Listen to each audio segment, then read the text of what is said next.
所以今天如果我们遇到打鼾，我们可以从这3个角度来看。第一个就是有没有鼻塞，你鼻子通了，后面都通了。第二个，可以给耳鼻喉科医师看看你的扁桃体、你的腺样体是不是特别肥大，大到会把你的呼吸道阻塞。第三个，什么都看不到，鼻子也还好，扁桃体也没大，那为什么会下垂呢？就是有可能发生肌肉张力的监测不足。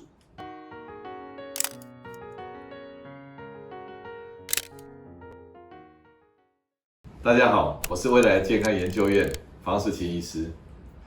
上一集我们有提到打鼾到睡眠呼吸中止，我们不能小看这个问题，它不只是一个干扰人、吵人的问题，它还会影响你的大脑跟身体的健康。那打鼾呢，算是还是有声音的，到了睡眠呼吸中止呢就没有声音了，但是问题更严重，就好像是一个变味的交响乐团啊，声音此起彼落。那既然这个问题不能小看，那我们要怎么去治疗它呢？那我们再回来看我们正常呼吸的路径。我们从鼻腔里面进来的气体呢，它会经过腺样体、软腭、扁桃腺，一直到我们的气管。但是如果是发生阻塞，是在哪里发生阻塞呢？首先第一个问题就是鼻塞。鼻塞呢是很常见的哦，很多人睡觉的时候啊，他就开始鼻塞。那你说是因为尘螨，是因为什么霉菌，这都有可能。但是没有这些问题，也有可能会鼻塞，因为你夜间的肥大细胞分泌太多的组织胺，然后刺激你。那这个鼻塞一旦发生以后啊，你的呼吸啊，气体就会在鼻子里面打圈圈，那引起了后面的这个睡眠呼吸阻塞的问题。所以要治疗睡眠呼吸阻塞啊，第一个也最容易治疗的、最具体的就是鼻塞的问题。那第二个呢是耳鼻喉科医师看得见的问题，也就是你的腺样体跟扁桃体太大。那常常发生在小孩啊，小孩子也会打鼾的。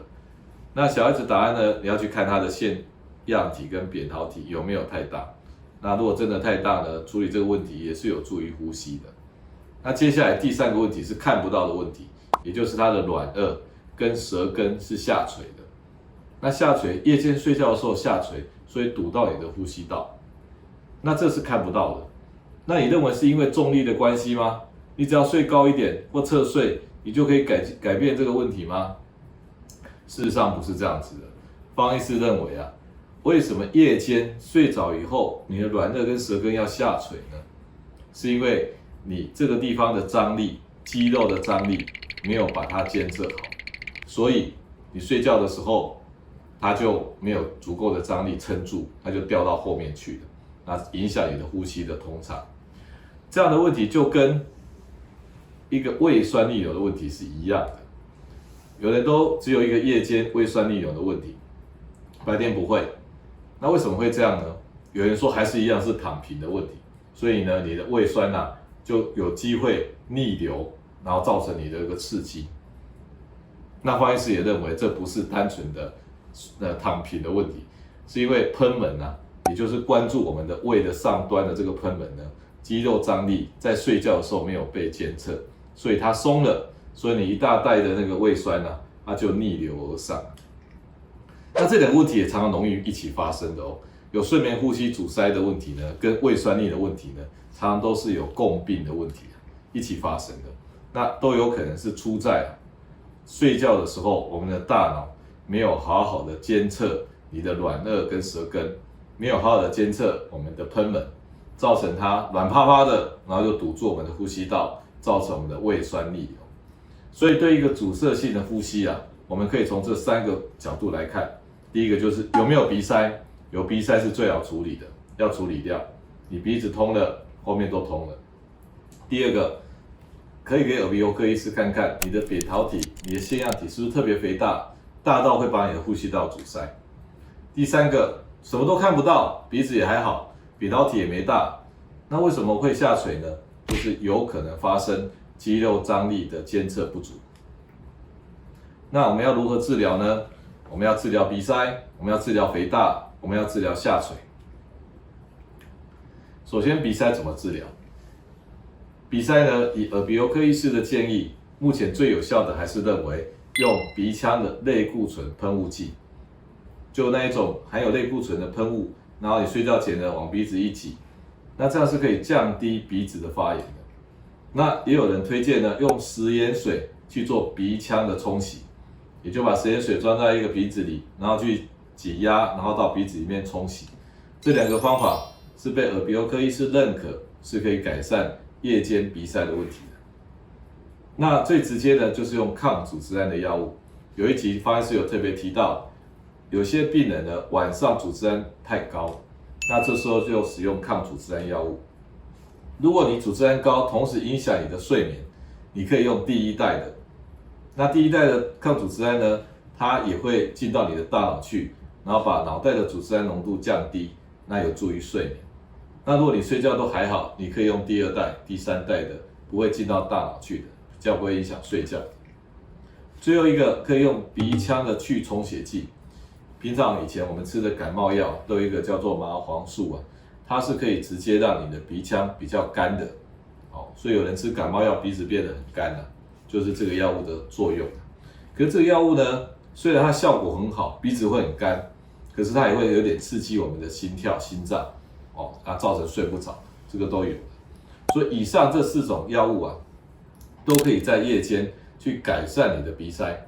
那鼻子一旦通了，后面就通了。一开始啊，你鼻塞之后呢，你就不走鼻子的呼吸这条路，你就走口腔呼吸这条路，那就会出现打鼾的声音了。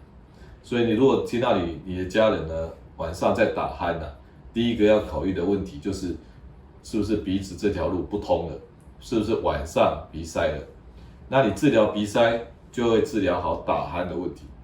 因为打鼾问题，如果你不理它，久而久之啊，你的呼吸的中枢在睡觉的时候，它会太认真啊，它会造成衰竭，到最后会变成睡眠呼吸中止啊，然后到最后这个影响到所有的器官。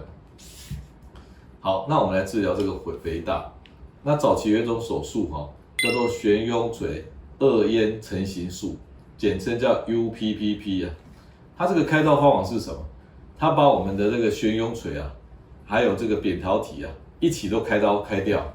好，觉得这个路不够大，我就把它弄大一点。好，那弄大一点呢，把它缝起来，然后让它这个可以从嘴巴呼吸，也不会出现声音。听起来好像也是一个绝妙的可以根治的方法。后来发现啊，这个方法呢，一开始还算不错，你开完刀效果都不错。但是过了一段时间呢，原来问题又来了，因为你把嘴巴的这个洞弄大，那你强迫它用嘴巴呼吸，然后是通的，那悬雍垂不见了，所以你也不会听到鼾声的。可是呢，没有真的解决问题，因为啊，你的舌根的这个往后掉的问题还是存在的。那过了一段时间呢，又会发生这个睡眠呼吸中止的问题。好，那什么病人会比较适合开这种以前常开的刀，现在比较少开的刀呢？有一类的病人呢，你只要打开嘴巴看舌头的位置是正常的位置，不是很高的是正常位置。因为有些人舌根的位置是很高的，都顶到我们的那个软腭去了。那舌根位置是正常的，低的。但是它的扁桃体是大的，大到有点快要把路挡住了。如果有这种组合的病人，舌头是低的，扁桃体很大，那就很适合开这种 UPPP 的刀。所以早期很流行开 UPPP 后来就没有那么流行了。那它适用的病人只针对我讲的正常舌头位置跟扁桃体特别大的。那开这个刀还有一个问题就是，你这边结疤之后啊，有时候呢，我刚刚提到，大脑去监测你的那个舌根呢的这个机制已经不太灵活了。开完刀结疤以后，它更监测不到，所以有时候还产生更大的这个问题。那为什么睡觉的时候我们的软腭舌根要下垂呢？那这个问题呢是比较抽象，但是是很重要的。方医师认为啊，因为夜间大脑呢多巴胺浓度不够。那我们一听到多巴胺，以为是帕金森氏症事实上呢，多巴胺作用不只是在运动系统，它也在认知系统跟感觉系统。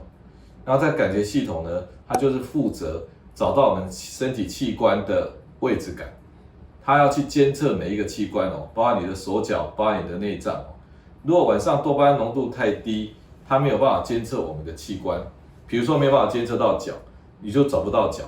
那大脑找不到脚，它很紧张啊，它就会制造脚的不舒服的感觉，逼你要去动它。那它还会找不到贲门啊，找不到贲门呢，结果贲门的张力就太低，就一肚子的胃酸呢就会跑出来。然后它找不到我们的软腭、舌根，就肌张力不足，它就往后掉，那堵住我们的呼吸道。所以睡眠呼吸的问题呢，有可能是大脑监测我们舌根软腭监测不够的结果。所以如果我们睡前使用一点点低剂量的多巴胺刺激剂，方医师说有可能助于软腭跟舌根的肌张力监测。当然，如果你的疾病已经到了比较中后期了，你的呼吸中枢都已经乏力了，那光搞定这件事情还不够的。所以，如果对于前期的病人呢，开始打鼾，开始有一点睡眠呼吸中止的，你要加强你大脑对软腭跟舌根的肌张力监测，也就是使用低剂量的多巴胺刺激剂，有可能是治本的。那到最后这些问题，鼻塞也处理了，或者没有鼻塞，然后扁桃体也没看到肥大。然后呢，又不晓得该怎么治疗，大家都走到最后一条路去，叫做持续性的正压呼吸器。我们看这个图，我们呼吸道是狭窄的，所以气过不去，在睡觉的时候，那我们就在鼻子的地方把它封住，那用一个正压，也就是持续的一个压力，那这个压力呢，可以打开我们的呼吸道。那前提就是你要塞得很紧啊。那一般是盖住鼻子就可以了，或盖住鼻子的下缘。那这个部分呢，都已经有点不能接受了。有时候还要盖住从鼻子到嘴巴都全部盖住，那这叫面罩式的，那这个大概呢，能够维持长期使用的人呢，可能只有30%的病人，70%的病人都不太习惯，因为那个感觉太大。那种压迫感呢？那个连眼眶啊、鼻子呢会被你压的这个不舒服，甚至如果有青光眼、眼压高的呢，也有可能那眼压再高一点。所以这个面罩呢必须要很紧才有作用嘛，否则会漏气嘛。那另外它对你的黏膜也是有一些刺激的。不过这是一个可以直接改善我们气管阻塞的一个有用的机器。那如果你用得上的话，的确呢是会直接有效的改善我们的睡眠呼吸的问题，这个算是这个没有办法中的解决里面的一个办法。所以今天如果我们遇到打鼾，我们遇到睡眠呼吸中止，我们第一个要注意的就是你有没有鼻塞，积极处理你的鼻塞。好，那需要吃抗组织胺的呢，就规律的吃一段时间，让你这个晚上组织胺浓度太高得到缓解。那如果有一些呼吸道的像扁桃体、腺样体太高，可以请耳鼻喉科医师判断。那最后呢，腿不宁症候群、夜不宁症候群也可以发生在你的喉咙这一边，这也是一个可以考量的治疗方法。那什么方法都试过了，但是还是睡得不安稳，正压呼吸器是可以试试看的。谢谢各位。